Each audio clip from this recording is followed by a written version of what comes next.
এই 5ই আগস্টের মাধ্যমে আমরা চেয়েছিলাম এমন একটি রাষ্ট্র প্রতিষ্ঠিত হোক যেই রাষ্ট্র আগামী দিনের মানুষের স্বপ্ন বুনবে। কিন্তু আমরা খেয়াল করলাম যেই আন্দোলন সংগ্রাম হয়েছিল 2000 শিক্ষার্থী ভাই বোন, 2000 এই শ্রমিক, বিভিন্ন পর্যায়ের মানুষগুলো শাহাদাতের মাধ্যমে যে আন্দোলন বিজয় লাভ করেছে, 30,000 ভাই বোনদের তাদের চোখ, কারো হাত, কারো পা পঙ্গুত্ব বরণ করার মাধ্যমে তার বিনিময়ে যে ইন্টারিম সরকার, সেই সরকার যখন হ্যাঁ ভোট না ভোটের পক্ষে কথা বলেছে, সারা বাংলাদেশের মানুষ যখন হ্যাঁ ভোটের পক্ষে কথা বলছে, কেবলমাত্র নিকৃষ্ট মন যাদের, যারা নতুন করে জালিম হয়ে উঠতে চায়, যারা বাংলাদেশকে আবার অন্ধকারে নামিয়ে দিতে চায়, যারা বাংলাদেশকে পিছিয়ে দিতে চায়, তারাই কেবলমাত্র না ভোটের পক্ষে কথা বলে।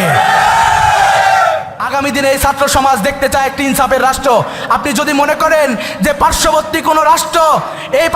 কোনো রাষ্ট্রের এজেন্ডা বাস্তবায়ন করার জন্য আগামী দিনে বাংলাদেশকে আপনাদের একমাত্র ভূমি হিসেবে গ্রহণ করবেন, আমরা বলতে চাই ঠিক যেমনিভাবে খুনি হাসিনার পতন হয়েছিল, ঠিক যেমনিভাবে বাংলাদেশে আওয়ামী লীগ রোড ম্যাপ করেছিল আগামী 41 সাল পর্যন্ত বাংলাদেশে জুলুমতন্ত্র চালাবে। এই কার্ড খেলার মাধ্যমে যদি মনে করেন আপনারা নির্বাচিত হয়ে বাংলাদেশে আবার নতুন করে জুলুমতন্ত্র